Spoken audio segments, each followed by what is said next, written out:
Hey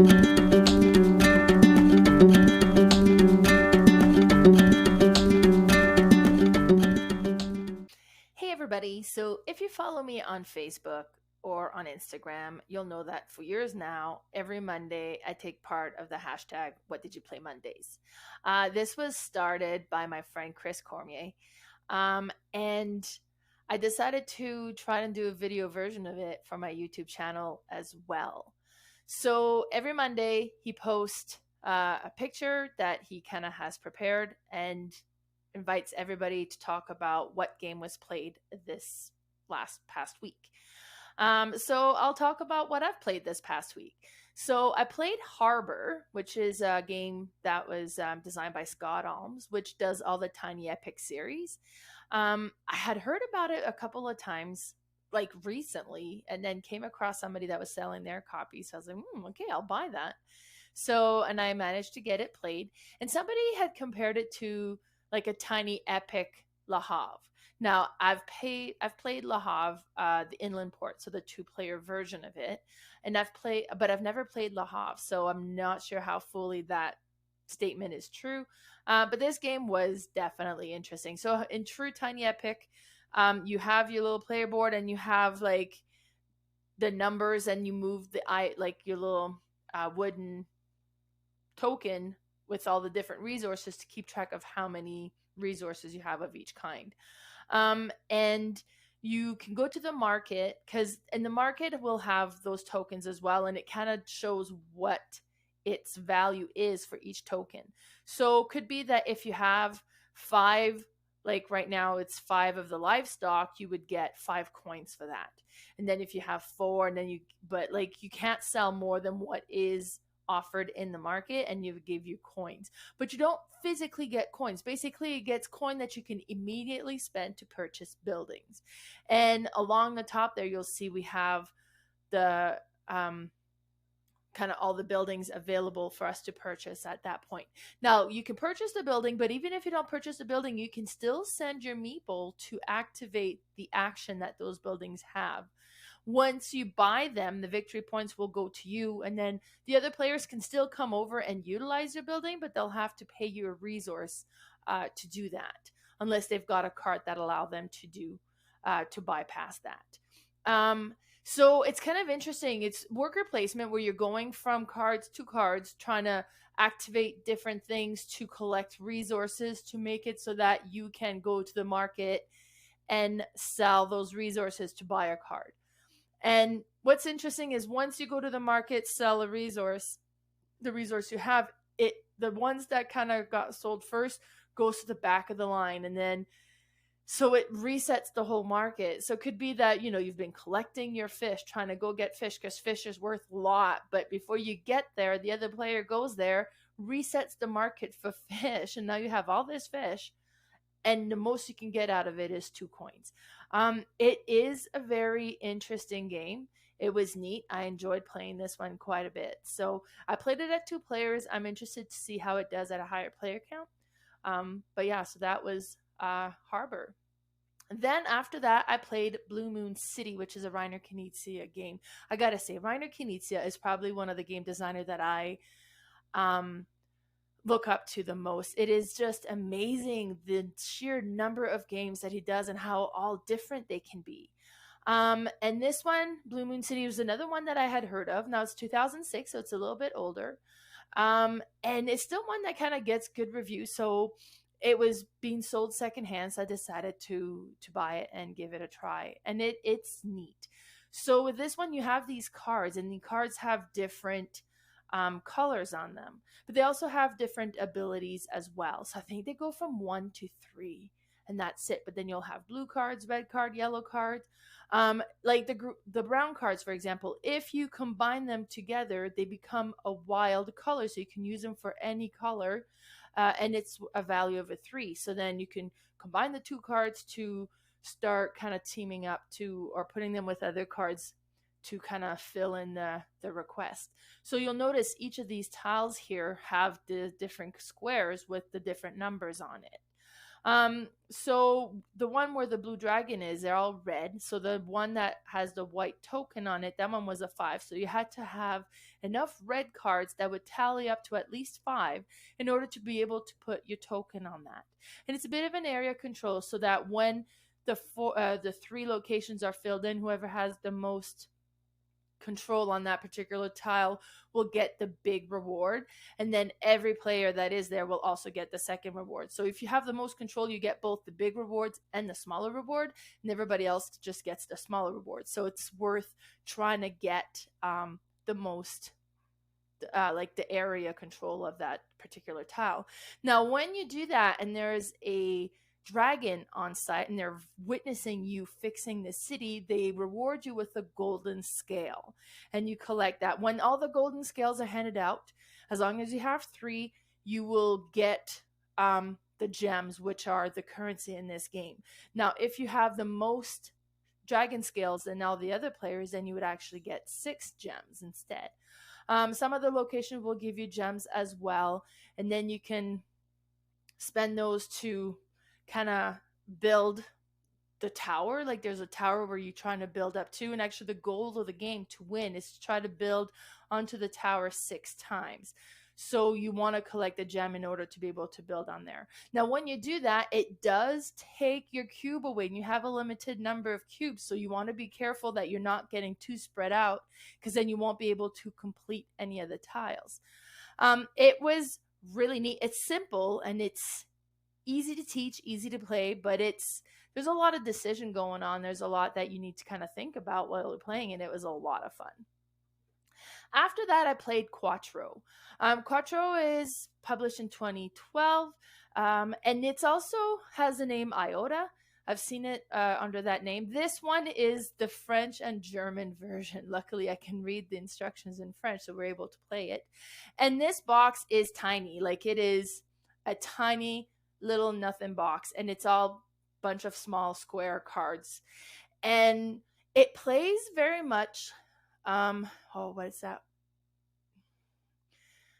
Oh, it's gonna bug me now. I'm not remembering it. Where like you place the tiles and there's different colors and shapes that you're trying to match up. So plays like that one, and I can't remember, so I'll put it in the notes when I go and look it up. But with these ones is you're trying to put a quattro together. So quattro, cat means 4, and you're putting these rows of 4 and you're trying to connect them in different ways. So now you'll have 2 cards that you'll put together. Let's say the first 2 cards are put together. Now they can have either same color, so then in that case everything in that row would have to same color, or different colors, and in that case everything in that row would have to have different colors. It'll have either the same shape or different shapes. So if it's the same shape, then you need to have all the same shape. If it's different shape, then you have to have all the cards in a different shape. And there's also little dots on it that'll go from 1 to 4. So then if there's 2 dots on it and the other card has 2 dots on it too, then all the cards going in that row would have to have 2 dots also. So you got the 3 different things that it counts on: the color, the shape, and the number of dots. And whether the first 2 match or doesn't match makes the rules for the rest of the row. So you put that in there, and you get to score how many the dots of each card when you create a row. Now if you create a row that kind of actually creates 2 rows, then you count the dots that way, then you'll count the dots that way, so you would count that card twice. And if you create a quattro where you have all 4 cards in a row, you double the score of that row. It is neat. It gets tricky as to where you're gonna place the cards, how it's gonna fit. Like it's a thinky game, and it is, like I said, such a tiny little, like, I mean, it'll fit in a purse, but it'll fit in any pocket. Like it is small, but it's neat. I mean, by the time you're playing on the table, it spreads out. It becomes a big game, and that was Quattro. Afterwards, we played Pirate Fluxx. So this was on the weekday. It was the end of the day, just to play a game with my stepson, and we're trying to figure out what to play. Now, we've never played Pirate Fluxx, but because it's a Fluxx game, we know how to play. All Fluxx games starts the same. You draw a card, you play a card. And then what's interesting with these ones is as you play, you'll have gold cards that try to play keeper cards, and you're trying to like kind of have the keeper card that the goal requires, and then you'll be playing rules that'll change the rules. So it could be now you draw two, or now you play all your cards, or now like you have a limit of 5, or like it just kind of changes the rules of the game as you play. And then you can have a card that kind of clears all of that out, because when you have draw 5, play all cards, it gets chaotic. But it was neat. So it played just like all the other Fluxx game. This one is pirate themed, so it was kind of interesting. And it was just a neat, quick way to pass the time that evening. And then I played Tiny Epic Zombies. So Tiny Epic Zombies is actually on Dized, which is an app that has board game tutorials, and I love that app. So it has like a whole video that plays through as you play the game, and it'll say, okay, now do this, and you do this. It's like, okay, which card did you get? Or like, and you'll select all of this. So it kind of walks you through how to play the game to teach you the game. And it basically says like, hey, put the rule book away. You're not going to need it. We'll teach you. So it was neat. I ended up playing the Tiny Epic Zombies solo, just to kind of go over how to play it. I had played it once before, but we were playing it wrong. So I wanted to see what we had done wrong.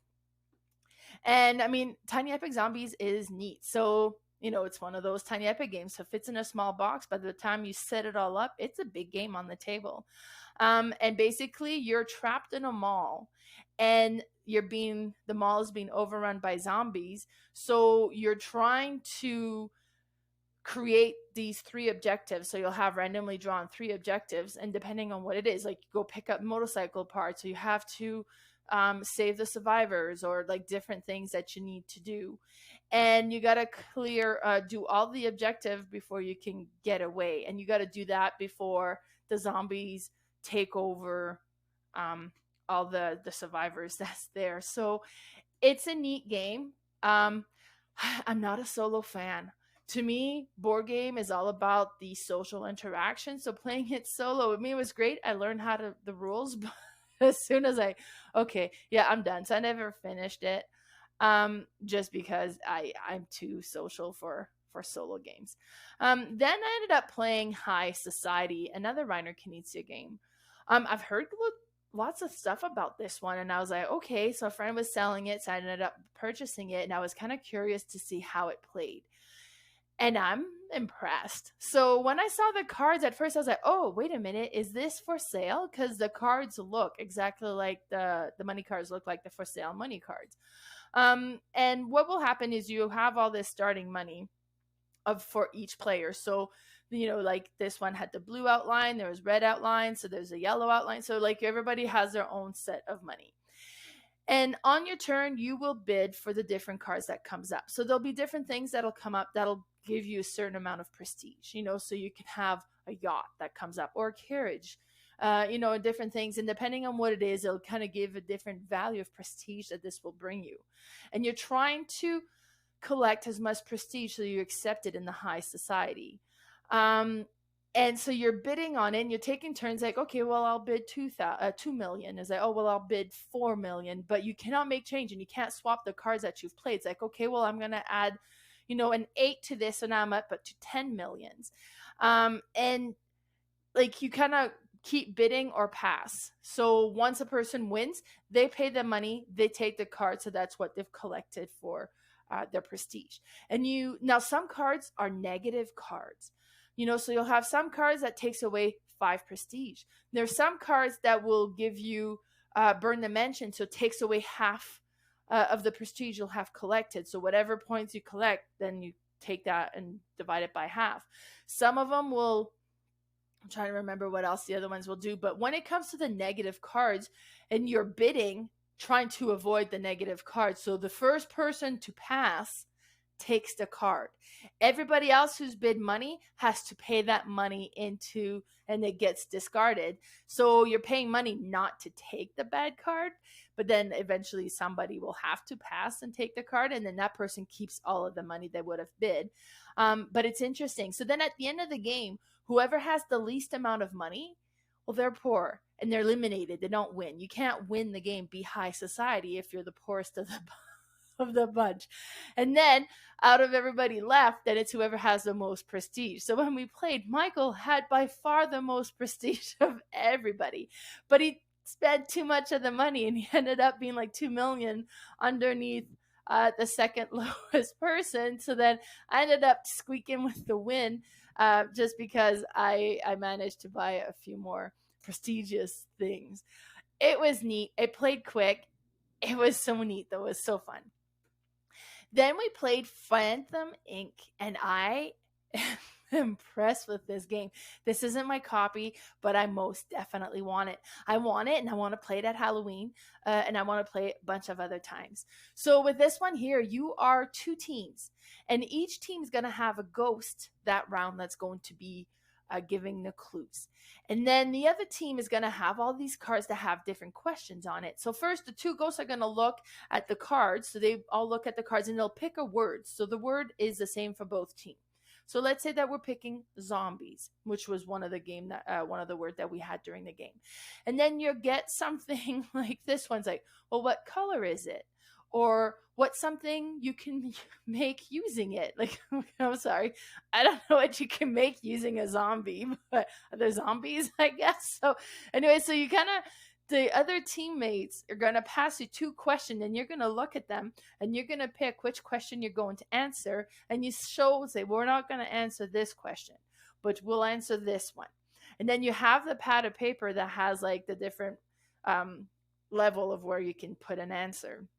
So you hand back the question so they know what the question is, and then you'll start answering, and you'll write on the pad of paper the letter to your answer, 1 letter at a time. So we did the opposite of what this is. So it was a zombie. We decided to go with human. So we put H as the first letter, and then they're like, okay, give me another letter. U. Okay, 1 more letter. M. Say, okay, stop. Because based on what they got an idea. They're pretty sure it's human. So then they know what the question is. Now, the other team, they just see hum. They don't know what the question is. They know this is part of a clue. So, okay, well, maybe it's hummus, or maybe it's human, or maybe, like, they may not know what the word is per se. Then you go to the other team, they do the same thing, and then you kind of build up on these words. Eventually you'll get to some levels that be like have a little eyeball icon, and they can be like, okay, give me an extra letter on this word. And then you can add another letter, be like, oh, that's not what I thought it was. So you have all the words on the opposite side that are clues to the same word, but you don't know how they answer because you haven't seen the question, but you know what your side is, and you're trying to be the first team to guess what the answer is. And then on your turn, you could be like, okay, I'm going to submit questions. You could be like, you know what, I'm going to try to guess. And then they'll put like, and then we're guessing all sorts of stuff. It's like, hey, B. No, you're wrong. Okay, cross it off. So it wasn't whatever they were thinking. Such a neat game. I loved it. We played this 3 times in a row. It was just so much fun. Then we played Medium. So Medium is a game that I'd heard of. I think it was like on the Dice Tower that they were talking about it. And right away I was like, oh, this appeals to me. I think this would be neat. So I wanted to play it. I wanted to buy it, and I eventually purchased it, and I bought it from the Gamers Table. My friend Ryan opened that game shop, and his flat rate for shipping across Canada and worldwide really are pretty reasonable. So I ended up buying a few games from him, and this was one of them. And so with Medium, it's interesting. You have all these cards that have a single word on it. And then you'll put 1 card down, and then the other player to your next to you will put a card down, and you'll reveal the card. So now I have a word, they have a word. And you got to come up with a word that would link both of these words. And you're trying to match each other's answers. So you'll be like, okay, I got a word. Okay. Then you'll be like 3, 2, 1, and then you say the word. So, if it was cheese and it was bread, and like, okay, 3, 2, 1, I say sandwich, she says grilled cheese. So I was like, oh, okay, now we don't match. So then if you do match on the first level, then you would take a level 1 token, flip it over, and it would be like a 5 or 6 or like a high amount of points, and you would put that between the 2 of you. Now, if you did match, you would take the next 2 words and try to come up with a new link. So we've got sandwich and grilled cheese now. And then, so you'd be like, okay, I got a word, 3, 2, 1, lunch. And then maybe both of us come up with lunch. So now we didn't get the level 1 token, but you would get the level 2 token, and you get to take that for points. If you failed again, then you would do a third round trying to come up with a final link with the next 2 words. And you can't use any of the previous words that were kind of already mentioned. So you would try one more time. If you fail after the third attempt, you get no points for this. It was neat. It was so interesting. I mean, it's a simple game. My friend mentioned is like, it was more like an experience than a game, like the mind, but it was fun. And it was funny because afterwards, like, oh, I would have said this. And it was like, oh, and then like, it's like, why are you not sitting next to me? We would have matched. But it was interesting. And you kind of go around playing like on either sides and doing this. And then at the end of the game, well, you'll have cards that come up that have like a crystal ball that has a crack in it. And if the third one comes up, that's it. That's the end of the game. And then whoever has the most points, or whichever team combination has the most point, is the winner. So that one was neat. Next, I played Killer Robot Speed Dating. Now, this is a prototype game that was created by my friend Paul Saxberg, and we ended up playing this. Now, we played this a couple of rounds, and it was really neat. So you have these character cards that have, like in this case, I had Robot, the Ghost, the Werewolf. You have 4 to start. And everybody gets 4. Now, there's pairs. So you're trying to match the robot with the other robot. And you'll take, on your turn, you have the green cards there, and you'll flip them over. And there's different questions you would ask at a speed dating. And it was like, I don't know, what would make you jealous or something. And then you have all these like pugs, privilege, undressing, dragons, soft things. Like they're just weird words that you would use as a way of answering as one of your character. So what would make you jealous? And I have the Ghost, and then maybe if I had like, I don't know, there was one that was a selfie, and I put, selfie, because Ghost has no reflection. They probably wouldn't show up in a selfie. Or something like that, right? So you answer it in the way of one of your characters. And then the person asking the question is going to see if any of the answers would kind of match the way one of their characters would answer. So I'd be like, okay, well, the way you're saying that, I think maybe you have the same as me, which is the witch. So you pass it down. I would look at it as like, no, I don't have the witch. Now, if they're correct, we have a match. Those cards are discarded. We each get a points for each of our own cards. And then we move on. Like, the goal is to get rid of all of your character cards. So then you're closer to winning. If you're wrong, you take the card back and you have to draw a new character card. It was such an interesting game. As I said, we played this a couple of rounds and back to back because it was just so much fun. Then I played Qapla, which is another prototype that my friend Michael Cox has created.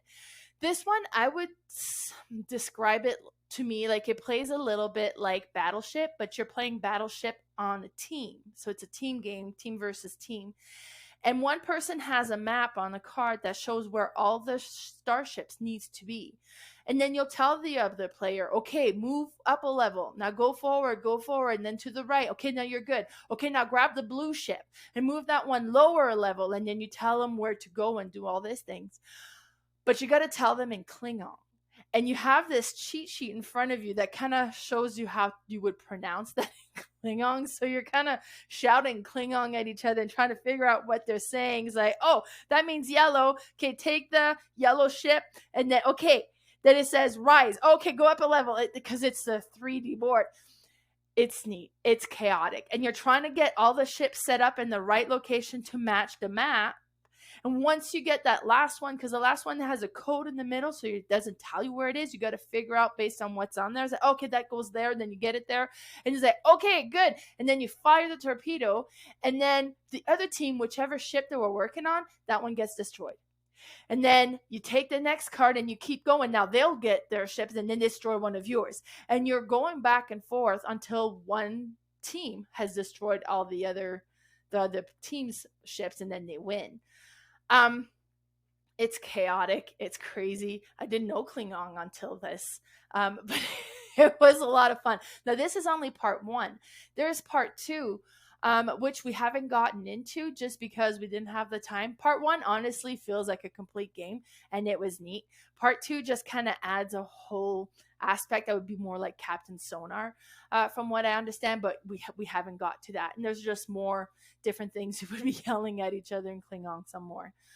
Then after that, I ended up playing Thieves Market. This one is a new little game that I got. I had, kind of looked into it, say, okay, it looks interesting. We'll see. And it's so neat. So you have all these dice in the middle.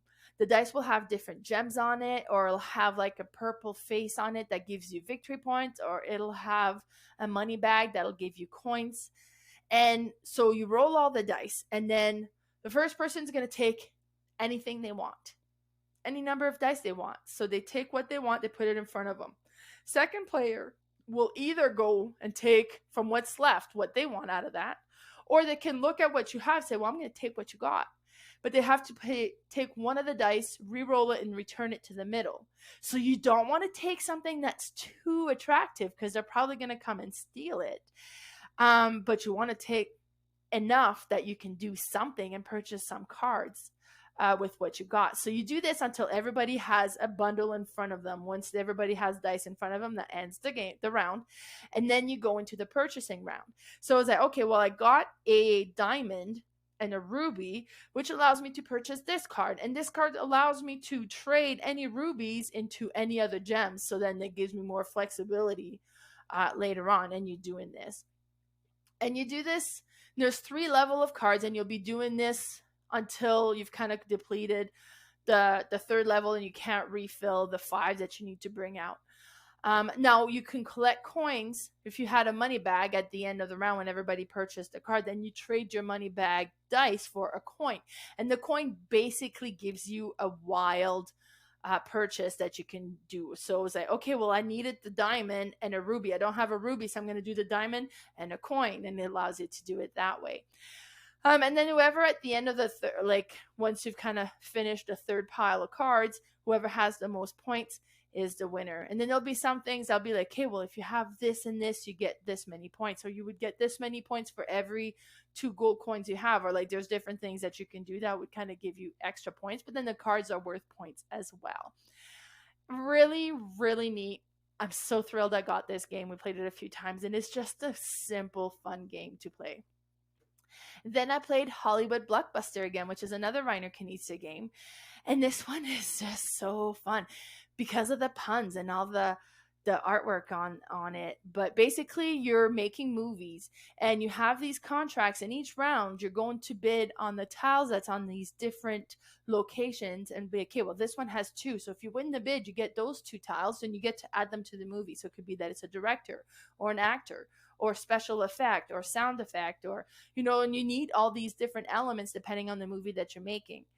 But then the puns, like they'll have Demi Les, and then there's Nicholas Rage, and then there's Leonardo DiCappuccino, or different things like that. And there are caricatures on each that kind of, you could tell it's them, but it's just changed it enough that it keeps it funny and it's not actually part of the IPs and stuff. So, but it's neat. So you're going around, and when you bid, if you win the bid, it's like, hey, you win with 8 contracts, so you get all those tokens, and the contracts that you bid with get split between the remaining players, and then they get those. So if you were 2 other players, they would get 4, and they would get 4, so now it gives you more contracts to bid on future stuff. It's so clever. It's such a neat game. So yeah, it was a lot of fun. Hollywood Blockbuster. And then I played Liar's Dice. I had purchased Liar's Dice back in the spring, but from somebody in Lethbridge. So then finally made it to Calgary, and I forgot it in Calgary, so finally had it come home. But this version of Liar's Dice is just stunning. So you have these leather cups with like the printed skull on the back, and then you have these dice that have like these little kind of neat pips on it, and then you start with 5 dice and you roll and you put it down and you look. Now, 1s are wild, and then the other pips, so I was like, okay, well, I got 2 1s and 3 4s, so like technically that'd be all 4s. So then you can bid, and you bid on how many 4s you think everybody's got. So I was like, well, I'm going to bid that there's 6 4s. So the next person either has to bid the same number of dice, so 6, but a higher pip, so they could bid 6 5 or 6 6, or they would have to go higher. It's like, well, you're saying 6-4. I think there's 7-4 out there. Or if they don't think there is, they can challenge your bid. It's like, no, I don't think that's right. So then everybody reveals, you count however many. If you were right in your bid, then the person who challenged you loses a dice. If you were wrong in your bid, you lose a dice.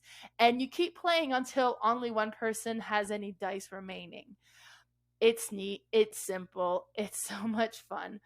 And then this one with the neoprene mat that keeps track of the bids, and then the fancy cups and the fancy dice, and it's just stunning. So, and that was a lot of fun. So that's Liar's Dice.